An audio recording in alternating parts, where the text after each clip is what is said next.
Welcome to my channel Learn with Shweta. Today's our topic is how to write application for job. So let's start this topic. जो 12th class में writing वाला आने वाला है वो है दो दो राइटिंग स्किल्स आएगी, एक शॉर्ट राइटिंग और एक long writing. Long writing task जो है वो 8 मार्क्स का आएगा, उसमें letter of application for job आएगा और दूसरा जो है वो आर्टिकल राइटिंग आएगी। तो देखते हैं एप्लीकेशन फॉर जॉब हम कैसे लिखते हैं। Points to remember, job application has 2 parts, covering letter, resume and biodata. जो जॉब एप्लीकेशन होता है उसके 2 पार्ट्स होते हैं, पहला होता है कवरिंग लेटर और दूसरा होता है रिज्यूम या फिर biodata. Start body of a letter giving source of information about the job, newspaper day, date, advertisement number, etc. जब हम एप्लीकेशन को स्टार्ट करते हैं तो उसका जो बॉडी होता है लेटर का, उसमें क्या क्या इन्फॉर्मेशन ज़रूरी है, जैसे कि जॉब, मतलब कि जो आप जॉब के लिए अप्लाई कर रहे हो वो न्यूज़पेपर में आपने कौन से न्यूज़पेपर में पढ़ा। दूसरी चीज़ आती है डे, कि कौन से डे को था वो न्यूज़पेपर, डेट, कौन सी डेट थी उस टाइम, एडवर्टाइजमेंट जो है आपने पढ़ा उसका नंबर, और फिर नीचे contact. Second is share your interest and कंपीटेंस level. आपको अपना उसमें जो है इंटरेस्ट भी शेयर करना है कि हाँ ये मेरी हॉबी है, ये मुझे करना अच्छा लगता है। Next is close the letter giving note that biodata resume is enclosed. जब आपका एप्लीकेशन हो जाएगा तो सबसे लास्ट में जो है आपको अपना इनक्लोजर लिखना है और उसके साथ बताना है कि आप क्या अटैच करें, रिज्यूम या फिर biodata. Right 10 to 12 points in biodata. Biodata जो होता है उसमें 10 से 12 पॉइंट्स आते हैं। Biodata resume curriculum Vitai is integral part of the job application. Job application में जो है रिज्यूमे आता है, बायोडाटा आता है और करिकुलम विटाई को भी हम रिज्यूमे कह सकते हैं। ये सारा सेम ही होता है, बस रिज्यूम जो होता है उसमें आपको एक्सपीरियंस होता है और बायोडाटा जो होता है उसमें आपको एक्सपीरियंस नहीं होता है। सो देखते हैं बायोडाटा शुड इंक्लूड, जो बायोडाटा है उसमें क्या क्या इंक्लूड होना चाहिए। बायोडाटा में इंक्लूड होना चाहिए आपका नाम, second is father's name, third is date of birth और age, fourth is address, fifth is hobbies. Hobbies का मतलब होता है कि आपको क्या करना अच्छा लगता है, जैसे कि मुझे ड्राइंग पसंद है तो मेरी हॉबी है drawing. Sixth is language known. Language known का मतलब है कि आपको कौन कौन सी भाषा आती है जो आप जॉब एप्लीकेशन के लिए अप्लाई कर रहे हैं, तो जैसे कि Hindi, English, French, Gujarati, Tamil, etcetera. Seventh is nationality. Nationality, अगर आप इंडियन हैं, इंडिया से बिलोंग करते हैं तो आप इंडियन लिखेंगे, अगर आप किसी और देश से बिलोंग करते हैं तो आप वहाँ की नेशनैलिटी लिखेंगे। Eighth is educational qualification. Educational qualification में आपको लिखना है कि आपका एजुकेशन की जो क्वालिफ़िकेशन है वो कितनी है, आप 10th पास आउट हैं या फिर 12th या फिर आपने ग्रेजुएशन करी है। This includes years, marks, subjects of candidate, name of university etcetera.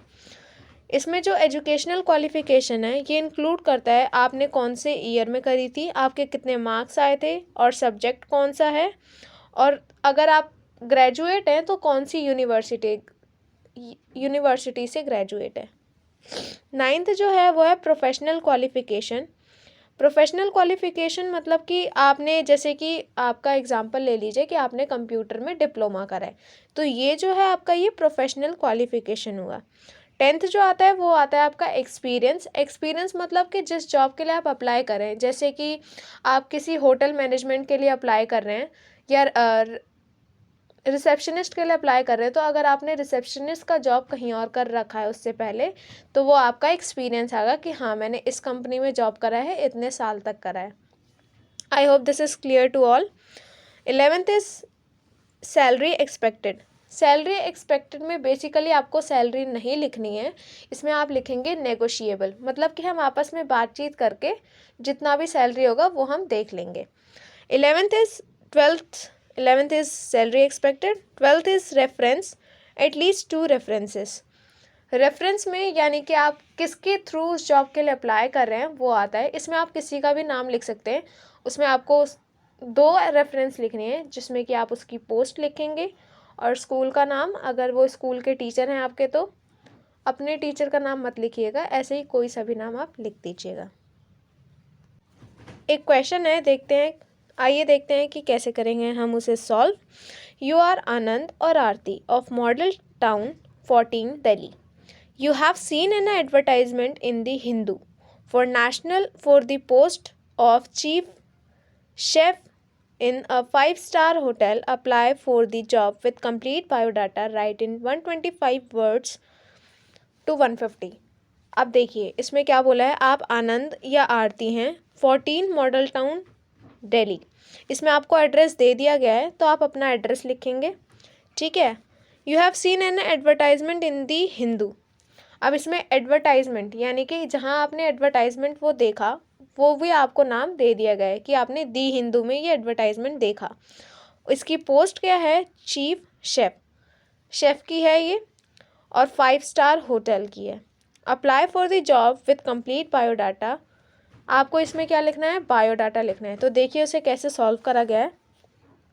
Address आएगा सबसे पहले आपका 14 मॉडल टाउन दिल्ली, May 25। आप कोई सी भी डेट लिख सकते हैं, अगर आपने एक दिन पहले पढ़ा है तो आप आज की डेट लिखेंगे। आप लिख सकते हैं 26 फरवरी 2022। फिर इसके बाद एक लाइन छोड़ के the managing director the Radisson hotel Gurgaon, फिर एक लाइन छोड़ के सर या फिर मैडम, फिर एक लाइन छोड़ के आप सब्जेक्ट लिखेंगे कि आप किस चीज़ के लिए आप अप्लाई कर रहे हैं। तो हम लिखेंगे application for the post of chief chef, this is. इसके बाद एक लाइन छोड़ के आप ये लिखेंगे, या लाइन नहीं भी छोड़ सकते हैं। This is with reference to the advertisement publish in esteem daily the Hindu on May 2022। I am Anand. I have completed my MBA in Hotel Management from the Delhi University. I intend to apply for the post of Chief Chef in your esteemed organization. Please find enclosed my biodata for the said purpose. I am hardworking, honest, and punctual. I assure you that I shall work with full devotion and sincerity. In anticipation of an early response, yours truly, Anand. तो ऐसे भी आप लिख सकते हैं, ज़रूरी नहीं है कि आप डेट, मतलब कि अगर दिया गया है पिछले साल का तो वही लिखेंगे, वहाँ पे XX लिखा रहता है 20 के बाद, तो आप 2022 ही लिख सकते हैं। तो जैसा कि हमने बायोडाटा में पढ़ा था, सबसे पहले आता है नेम। फादर्स नेम में आप कुछ भी लिख सकते हैं अपनी मर्जी से। नेम है Anand Kumar, father's name Kapil Kumar, date of birth 22 जनवरी 1990, कॉन्टैक्ट नंबर भी लिखना है। फिर मार्शियल स्टेटस कि आप मैरिड हैं या अनमैरिड हैं, तो unmarried. Educational qualification master of business administration AK college Delhi 2013, 95% marks. तो इसमें जो जो चीज़ें मैंने आपको बताई थी देखिए वो सारी चीज़ें दी गई है। Management Satyawati college 2011, 94% marks. Working experience जो है इनका, training at the Taj hotel new Delhi May 2013 to December 2013। तो इसमें जो आपका वर्क एक्सपीरियंस होगा उसमें आपको बताना भी है कि कौन से ईयर में से कौन से ईयर तक आपने काम किया था और आपकी उसमें पोस्ट क्या थी। लैंग्वेज नोन हिंदी इंग्लिश, आप फ्रेंच भी लिख सकते हैं। रेफरेंसेस, जैसे कि पहला रेफरेंस है इनका AK Podar, professor of head dept ABC college Delhi, और सेकंड है Ram Prakash, professor and dean KX college Delhi. तो इस तरीके से हम अपना बायोडाटा लिखते हैं। आई होप ये सब आपको क्लियर हो गया होगा। अगर आपको मेरी वीडियो पसंद आई तो मेरे चैनल को सब्सक्राइब, लाइक, कमेंट ज़रूर करिएगा। Thank you.